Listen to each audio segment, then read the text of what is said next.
Hello, good evening. The Prime Minister was in the West Midlands today to announce that more than 8,000 people have so far benefited under the government's Help to Buy scheme. David Cameron met a number of families who've moved into houses built on parts of a former industrial estate on the outskirts of Cannock. Keith Wilkinson reports.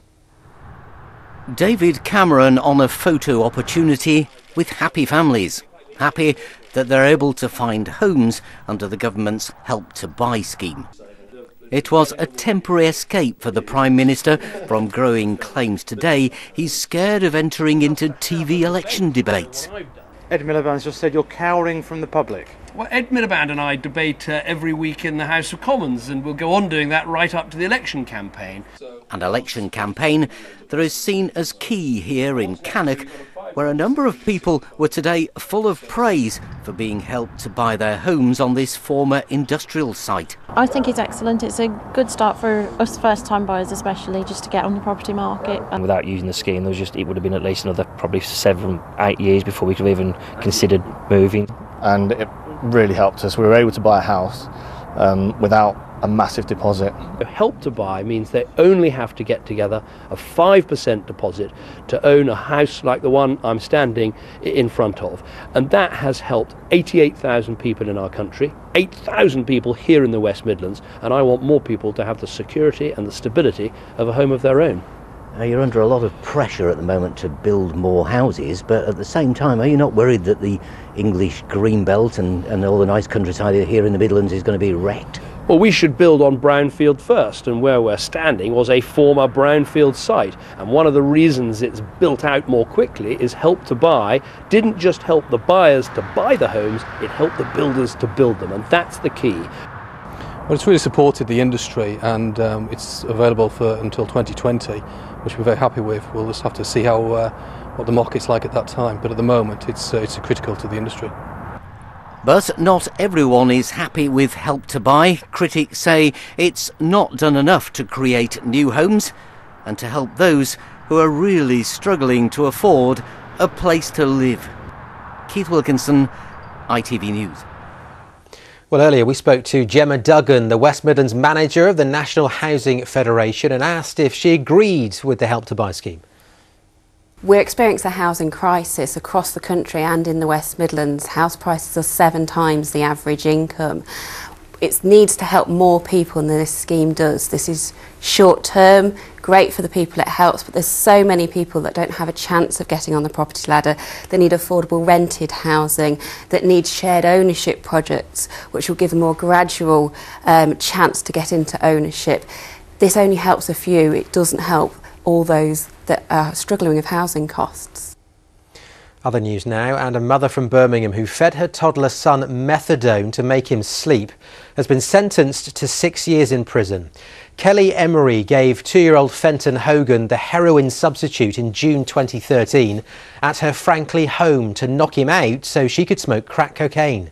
She was convicted of manslaughter but cleared of child cruelty at Nottingham Crown Court. International servicemen from the First World War have been honoured at a ceremony at the National Memorial Arboretum in Staffordshire.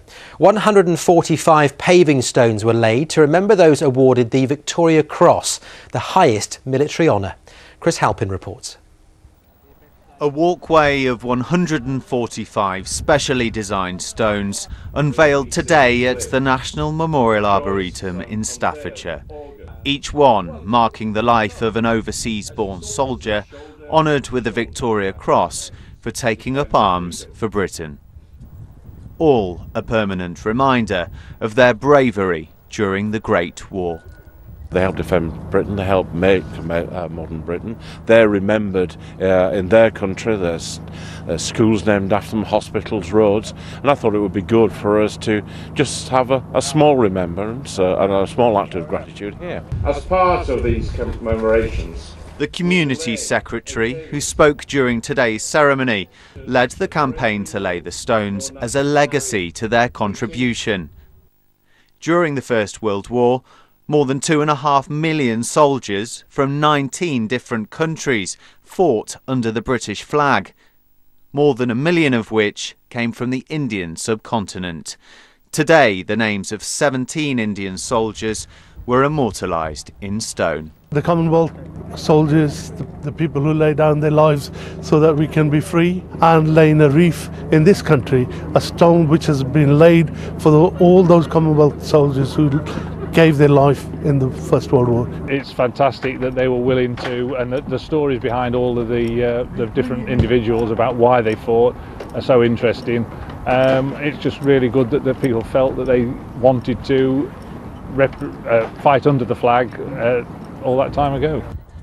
Each stone includes the name, rank and regiment of the soldier and the date their Victoria Cross was won. For their communities, a lasting reminder of their valour. Chris Halpin, ITV News. Let's get some sport now, and Stilian Petrov has returned to Aston Villa as part of new manager Tim Sherwood's backroom staff. Petrov spent 7 years at Villa but retired in 2013 after being diagnosed with leukemia. He's now in remission. The Bulgarian will coach the first team. Walsall Football Club's preparations for their Johnson's Paint Trophy final continue today. Local fashion designer Luke Roper is kitting out the squad with suits and shirts to make sure the Saddlers travel in style for the club's first visit to Wembley in its 127-year history. Now let's take a look at what's coming up next on our political programme, Central Lobby. With the details, here's John Stapleton. Hello, on the programme tonight, as a new poll suggests immigration is still the #1 issue preoccupying voters in the Midlands, we ask who, if anyone, has the answers. And are targets and quotas ever a good idea? Also tonight, as Manchester is handed even more powers, this time control over its own NHS budget, is the Midlands getting left behind? And with just 3 weeks until MPs leave Westminster and hit the campaign trail, the opinion poll which says the fight for the Midlands is wide open. That's Central Lobby here on ITV after news at 10 tonight. Now, going into hospital can be nerve-wracking for anyone, especially children, but young patients at Leicester Royal Infirmary have one very special visitor to cheer them up. Sutty may only be 5, but she's become one of the hospital's most popular volunteers. Our health correspondent Nancy Cole reports. From the look on his face, you'd never know 17-month-old Charlie from Uppingham was in hospital. A regular here at Leicester Royal Infirmary since he was a baby. His smile is thanks to Sutty, a therapy dog, who's got to know him on his visits twice a week to the wards. Charlie has complex needs. We're in hospital quite a bit.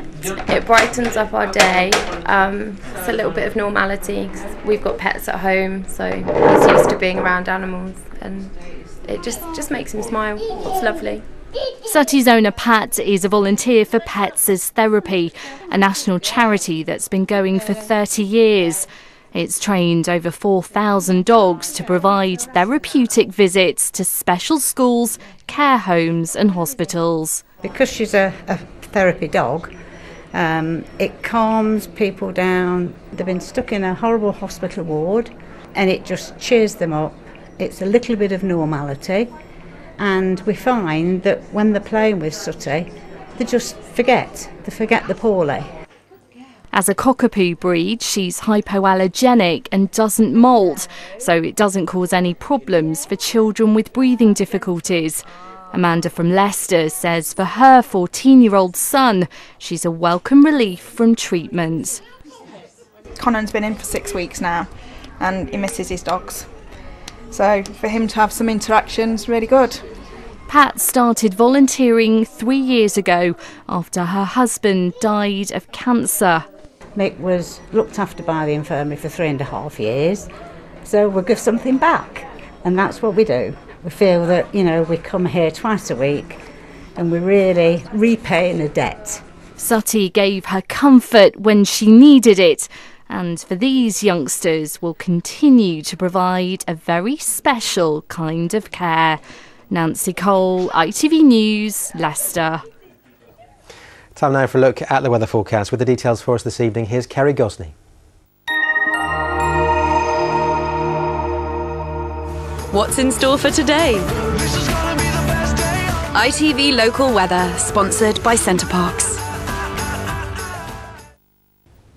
Hello again, highs to 14 Celsius with a decent dose of sunshine as we head into the weekend, at least for Saturday, although it will be fairly breezy, and we stick with fairly cloudy skies into Friday but continue with the mild air working its way in from the southwest although the winds will start to freshen certainly for the second half of the day. Overnight tonight it's mostly dry, fair amounts of cloud around but still some clear spells, but we're frost free, lows of around 4 or 5 Celsius with just a light southwesterly breeze at the moment. Fairly cloudy start tomorrow, but the cloud will thin and break at times, especially the further south and east you are. Some decent temperatures, but windy from the southwest for later. ITV Local Weather, sponsored by Centre Parks.